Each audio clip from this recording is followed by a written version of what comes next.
From the southeastern corner of western North Carolina, this is Polk Lore.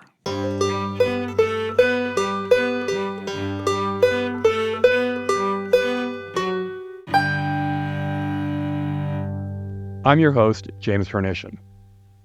The case has been made, if my former English teachers would forgive me the use of the passive voice, that public education is under attack in North Carolina, from a state legislature that would rather let parents choose from a smorgasbord of educational options, some public, some private, and some private but paid for by the public. Now, whether you agree with that characterization can probably be predicted by your political leanings, but the data are less subjective. By most measures, the public school system in this state has seen better days. NC is near the bottom of the list when it comes to teacher pay, state support, and several definitions of student achievement. But Polk County is managing to hang in there, regularly ranking near the top of public school districts in the state, both in academic performance and as a place for teachers to work. Rob Parsons is the most recent addition to the Polk County Board of Education, which has to get at least some of the credit for that success. In this first partisan school board election in Polk County history, he's running as a Democrat, and his Saluda seat is the only one that's being contested by a Republican. His fellow Democrat member, Covil of Tryon, is running unopposed, and independent Cindy Allen, who represents White Oak and was on Polk Lore earlier this year while she was trying to qualify for the ballot, is facing only a Democratic challenger, Syd Mutschler. Rob has been the pastor of Saluda's United Methodist Church for 4 years or so. We talked in his office in Saluda. Rob Parsons, welcome back to Polk Lore. Thank you so much for having me, James. I appreciate it. And I appreciate your podcast. Well, thank you. First question is, why are you running again? Well, I'm running again for the same reason I ran before, and that is I am so committed to the amazing work that our schools do here, our staff, our teachers, and the great kids and great students that we have here, that I want to do what I can to help, like we say, for Polk County Schools, doing what's right for our students. And so that's what I want to be part of. And I think in our communities in Polk County, the schools are real anchor institutions. They're part of what pull us together and what make us stronger. And so I just feel like there are so many positive, wonderful issues that we want to reinforce. And of course, there are always those things that are lagging behind that we want to get up to speed and make sure that we take care of all the details going on. Perhaps just as kind of a side question here, you joined the board 2 years ago, right? So I joined in December of 21. Well, 20, yeah, you filled out the remainder of Sarah Bell's term, so that had to run in the next election to complete your term. No, I ran in the next election because I was appointed. I'm running now because the term I was appointed to, or the term that, and then I won the seat to, right, is expired. Okay. So now it's a 4-year term. Have you learned anything that you didn't expect to learn in your time on the board so far? So I kind of knew some of what being on the board would be like because I was on the board of the pre-K program that we have for a few years. So I understood some of those dynamics that happen around budgeting and policies and folks coming to inspect and things like that. The mechanics of running school. Mechanics of that. But I think for me, what's been a real pivotal learning has been some of the nuances of it. Like some discussions we've had recently about how we designate honors in the school. So laude, cum laude, and summa cum laude. Is that right? Is that how? I'm not brushed up on my Latin, but yeah. Cum laude, summa cum laude, magna cum laude. Right. So there's ways that we offer lots of possibilities for students to take advanced classes, honors classes. You can take AP classes, and then you can also take classes from online, from ICC and other groups, and you get different weighted grades accordingly. And so what we find is that there are a lot of of kids who really work hard at that, and they get more. You can get more than a 4.0 grade average. One of the things that we found is that it inflates grades. It also puts a lot of pressure on kids who want to get into great schools, and it also can leave behind kids who maybe don't have parents or folks helping coach them on how to really get the best grade average. Not that big a deal. It's something that happens, but in the end, there are a lot of students that affects. I would think that would actually be a big deal to some individuals. To those individuals. So if you work your grade point average right, you in theory might be able to stand out to a college that you're hoping to either get into or get a scholarship for. But again, the nuances, the way it gets really complex pretty quickly is like each school system offers different stuff. So the possibility of your highest grade possibility changes according to what school district you're in. So the thing that I've also seen is that you get parents who really push kids to get special grades and do all this extra stuff, and you don't get a chance to participate in the fullness of a high school education, which is not just your coursework, but it's being involved with other kids, stuff outside of that. It's also being able to take stuff within their coursework that's interesting, but maybe it's not going to help you get a scholarship, if that makes sense. So, we've talked, instead of doing straight grade point averages, we'll do it the honors will come according to percentage of students who have that grade level. So a more sophisticated way of assessing student outcomes.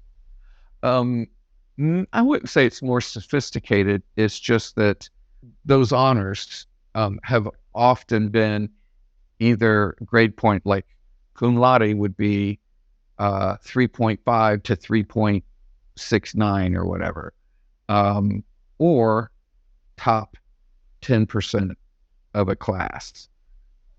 Summa cum laude would be 3.7 to 3.9 or something like that, or the top 5%. And so there always been those kind of designations. So we're just moving to the percentage and restricting the amount of coursework that gives you those inflated grades. You can still take all those classes you want, but only a certain number will give you inflated grades. I know that some kids were kind of gaming the system in a way. They were taking classes that were allowing them to get inflated grades, so that will look good on their application. Right. And I can't criticize them for wanting to do that. But is the whole school board kind of on the same page on this? Yeah. Okay. First of all, this may not be this is like a really deep in the weeds kind of nuanced conversation. May not be that great a one, but it does a couple of things. One is we want to make sure that our kids have more of an even playing field, so that you can have a really smart kid who comes from a background where maybe people didn't know how to prepare you to go to college, to be able to still get those honors when competing with families that have generational knowledge about how to do all that stuff. And there is quite a range of different families in this county that absolutely, when it comes to that sort of thing. Absolutely. And the thing is the range of how smart kids has nothing to do with their families. That's just kids do what kids do, It sounds like the school is doing what it's always done, which is kind of try to make up for the diversity of home experiences in the same way that, providing lunch and breakfast and that sort of thing. Yeah. I mean, that was another vote that we took that has some real consequences in terms of budget, how we're going to work on things. But coming out of COVID, where we had a lot of extra funds, a lot of schools did, federal funds that came in to help support schools do things differently than they had. One of the things we wanted to keep doing was making sure every child every student in our system had a shot. Right, because that federal funding dried up It did. this year. Yeah. I haven't been to a school board meeting, sad to say, in a little while, but you did vote to continue the free lunches and breakfast. And there are some folks who feel like that's not a good thing, that it engenders a dependence on the system, the institution, or whatever. But our concern was to make sure that not only that all the kids had food available to them, but that there also was no Stigma in accepting lunch. That seems to be the consensus among most school boards, that it was taking a big picture look at this sort of thing. You would hope. Okay. Next question. What do you think the school board is going to be facing challenges with in the over the next term that you're on the board? What are the big challenges facing Polk School? I would say a real big challenge is how to maintain this high level of success and excellence in our schools, right? We've had high rankings in the past, high rankings about teacher satisfaction working here. And, it's hard to maintain those things. I think also the last 4 years of working in public schools has been hard on a lot of folks. And we have retirements and people choosing not to teach and stuff. And so we're having to bring new folks in and keep a culture of excellence going. Polk schools, I think, get something like $4,500 per student from the county to supplement what the state gives you per student, which is more than a lot of counties, not as much as the rich counties in the middle of the state. But do you think that's enough? Again, I have a hard time making sure all the numbers are right without my notes in front of me and that kind of stuff. But we're not the bottom of what the county supports. We're not the top of that, but we have also been very frugal over the last few years. And there have been other initiatives and things going on, and we've kind of stayed in our place. And so our ask for the county will be catching up on some stuff. We've taken on some big capital improvement programs, which are sorely needed, and we are being well supported by the county in those. The ways that the money gets divided up, there's just so many different pots of money, with federal, state, lottery money, all these different things, county. And so it's a pretty complex process to put a whole budget together with those different income sources. Well, one thing I talked about with your opponent was he thought that he had a business background that would allow him to deal with the more mundane, less controversial issues like budgeting and that sort of thing. How much confidence do you have in your fellow board members and the staff? In other words, is there a deficiency in business acumen, you think, between the board and the administration? So, business background is interesting, right? You can do math, all that kind of stuff. But the policies and procedures are so complex here is part of what I think really makes the difference. So you're dealing with mandates and things that come down from state, how much, entry-level salary is going to be. And then the community has to decide if there's some add-on that they can do for that. But it's such a blend of different things that what it takes are the people who are there day in, day out, study it specifically, who know not only the history of it, but what's coming down the pike, what laws are changing. So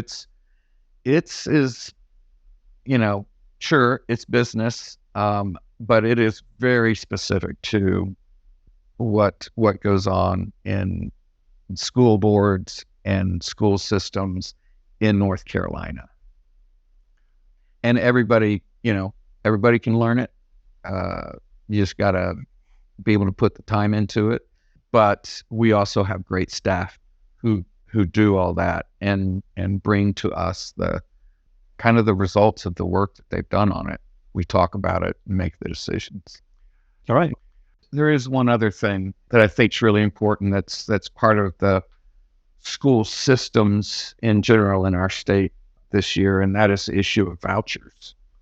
I think that there are some charter schools and some private schools that do fantastic jobs. They're needed and necessary. But I think the voucher system that is proposed by our current legislation is a drain on the public school system. And I think the public part of this is what's so important. I think, and I don't have the figure right in front of me, I believe it's around $500,000 this year will go to charter schools. That's an outflow of money from the Polk County school system to schools that don't have the same responsibilities. They don't have the same requirements for teachers. The same oversight. Not to mention private schools, which have none of those things. You don't have to be a certified teacher. The curriculum does not have the same sort of oversight that we have.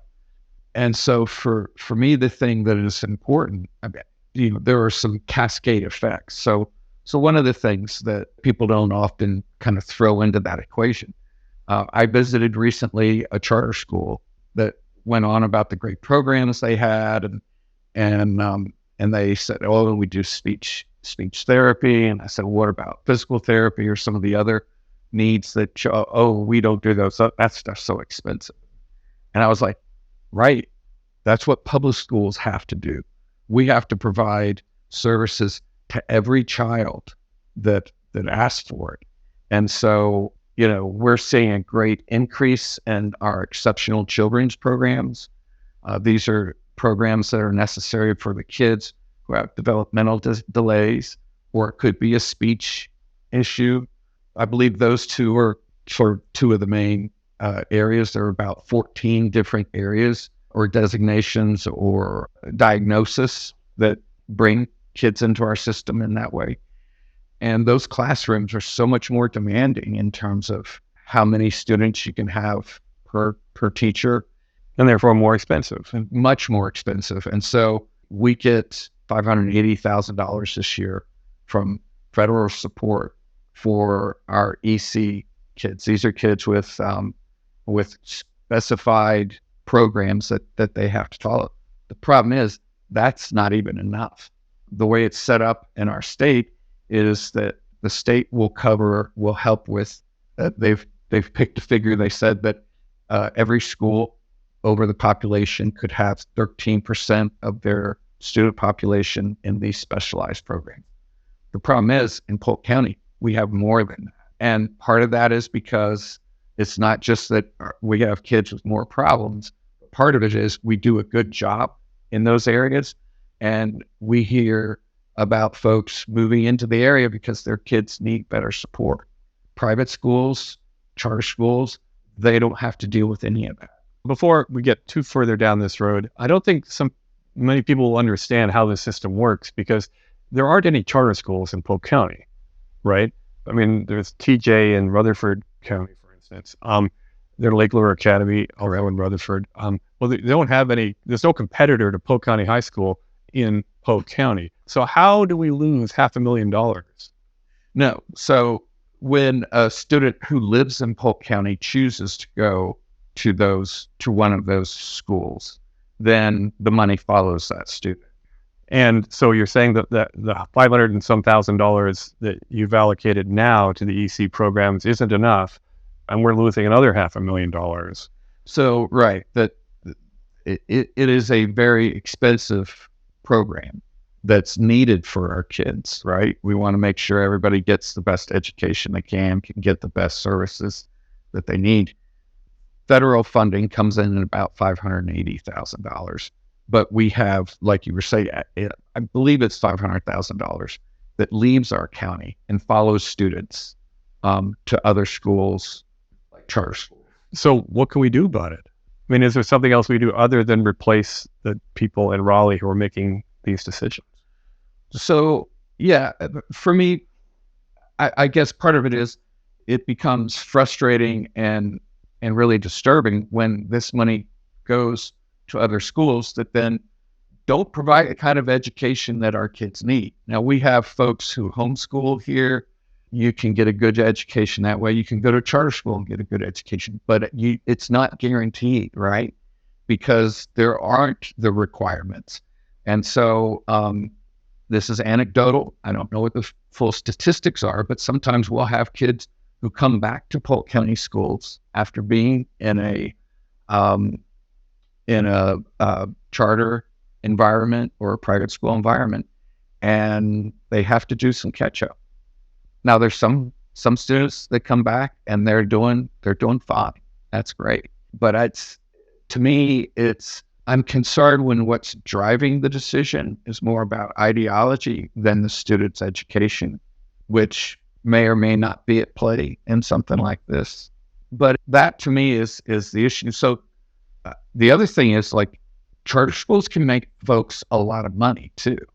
And so, yeah, I don't have the stats and things in front of me, but what school board members can make that serve charter schools, what administration can make, again, it's not under the same policies as a regular public school. So this is a subject that voters this fall should be thinking about when they're thinking about state representatives, because they're the ones that came up with the voucher concept. So yes, that's true. But also, for me, the issue is at a local level, what do we do?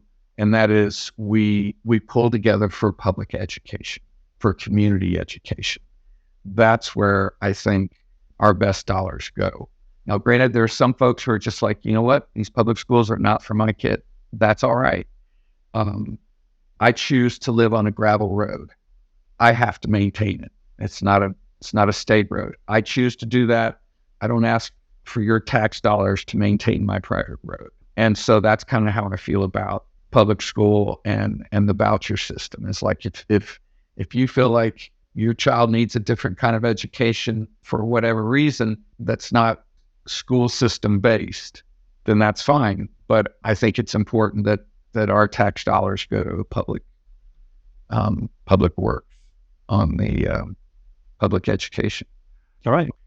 For the final subject, I wanted to talk, I'm asking all the school board members this, your thoughts on basically phones in classrooms. It's a national issue, it's an international issue, and it's not simply, well, we're going to ban phones in schools, because people also have Chromebooks, and so they need access to the internet. And how do you get kids not to spend the time watching TikTok rather than paying attention to the school? I know the school board has already gone down a path of trying to come up with a strategy for this. But what are your thoughts? Well, we've started looking at this. So a couple of things. You mentioned, well, you got to have Chromebooks. There's things there. There's a huge difference between a computer screen and a phone screen, right? So on a computer, you can get content. There are things you work on, and it's a necessary tool in a sense. A phone that's in your pocket that goes off every time a friend texts you, or your group chat is going on, TikTok or YouTube, some other things, Instagram, that use the algorithms that are real, will hook you. Those things, they're not about giving you information, right? They're about grabbing your attention. And that's what they monetize. The amount of time you spend watching. If I can get you to watch my TikTok page, which is just an illustration, I don't have a TikTok anything. If I can get you to watch it 1 million times, I make money on that. And so what I'm just trying to do is to get you to swipe to me. That's a different thing than working on a computer where you've got to go research something, where you look up what's sort of the cutting edge work that's happening through different agencies or organizations or educational sites. So it's not electronics per se. In fact, I would even contend that it's not old school video games, right? Because you used to have to leave your console behind. So you would sit down, you might play a lot of video games. Your mom may yell at you for playing 2 hours straight when you get home from school. But when you went to bed, that computer didn't go with you to bed. When you went to a friend's house, your computer didn't go with you. But now when it's your phone, it goes everywhere with you. And I believe it was 2015 that 70% of teenagers at that point had over the age of 17 had cell phones. And of course, it's grown dramatically since then. But it's not just about connectivity, because we used to have, I don't know if you've ever had a landline with a phone. I still have a landline. Yeah. And you like the rotary dial kind of thing. Like you could sit on that and talk for 3 hours. The connectivity isn't the issue, because people can still talk on their phones, but they don't. They sit next to each other and text. So I think part of what it does is, instead of bringing us together, it keeps us apart, even when we're next to each other. The other issue for me is, again, it's how it wants to grab your attention. So even to say, all right, all phones put away, right? It's in your pocket, or it's in your purse or your backpack. You still hear it go, buh, buh, and it's distracting. It's actually activating some neurochemicals in your brain. And they've done studies that they had kids work with the phone on the desk, face down, and still, because it was in sight, it still took down their ability to pay attention. They got a little better when you put it in a device near you. But again, if they could hear a vibration or an alert, it distracted them from focusing on what they were doing. So I'm actually a proponent that phones are not on the person. Hand them in somewhere. They're in a thing on the wall. They're in a cell phone locker or whatever. The other thing is, it has to be everywhere all at once, because if it's just like, oh, your parents can decide, it's just like, then all of a sudden, if my mom says I can't have my phone with me in school, then that's punishment for me, right? Because everybody else is doing it, and it doesn't break the disconnection loop that we're in. And what I think is important for us is that, when we're in school, we pay attention to people. When we're in school, that's where we need to begin to develop relationships, and do it well, do it poorly, but develop that.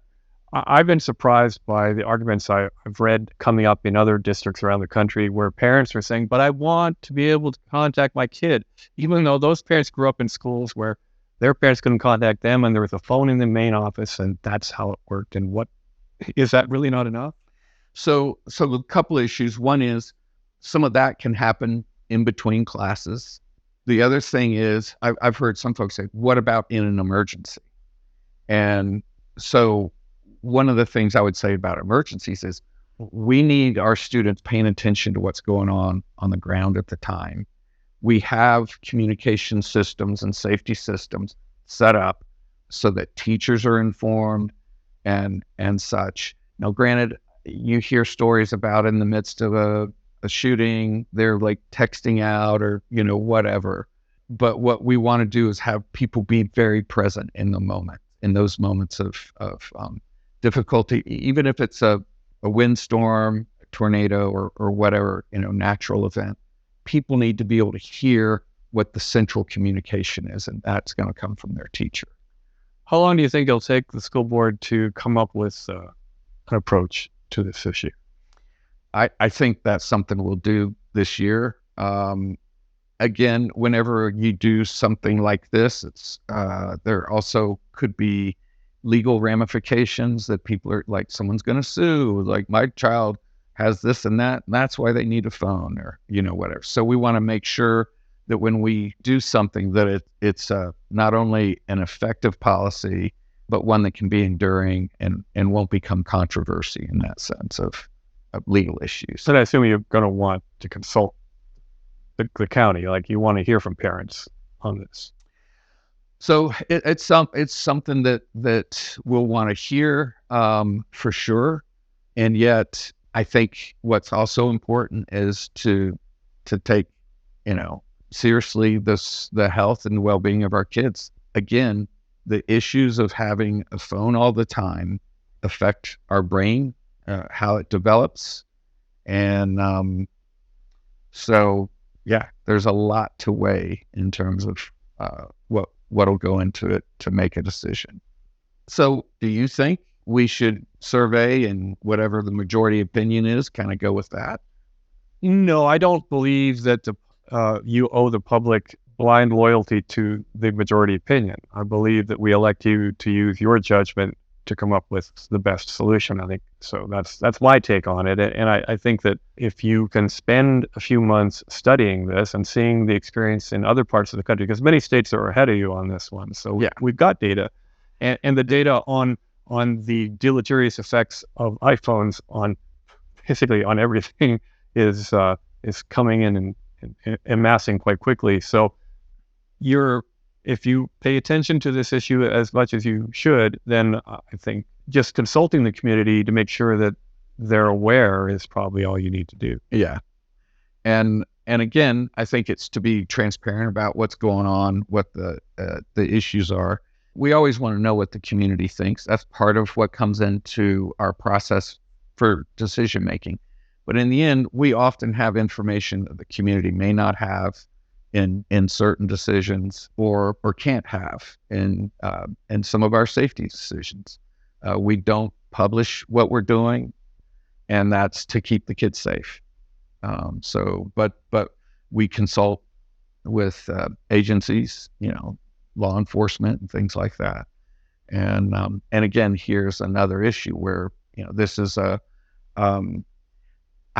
I think it's not just an issue of class culture or class deportment, how you act in class. It's not about how you act in class. It is about the learning environment. And not only that, I believe it's about child development. I think that's a good place to wrap up. And I'm out of questions. Okay. Thanks for so much. Thanks as always for having me. I appreciate it. All right. And good luck. Thanks. That's it for the Saluda School Board candidates. If you haven't already, please listen to my interview with Rick Stitch, and stay tuned for more candidate interviews as we get closer to this extraordinary election. Send your comments and suggestions for episode topics and guests to jamesh@polklore.com, and thanks for listening.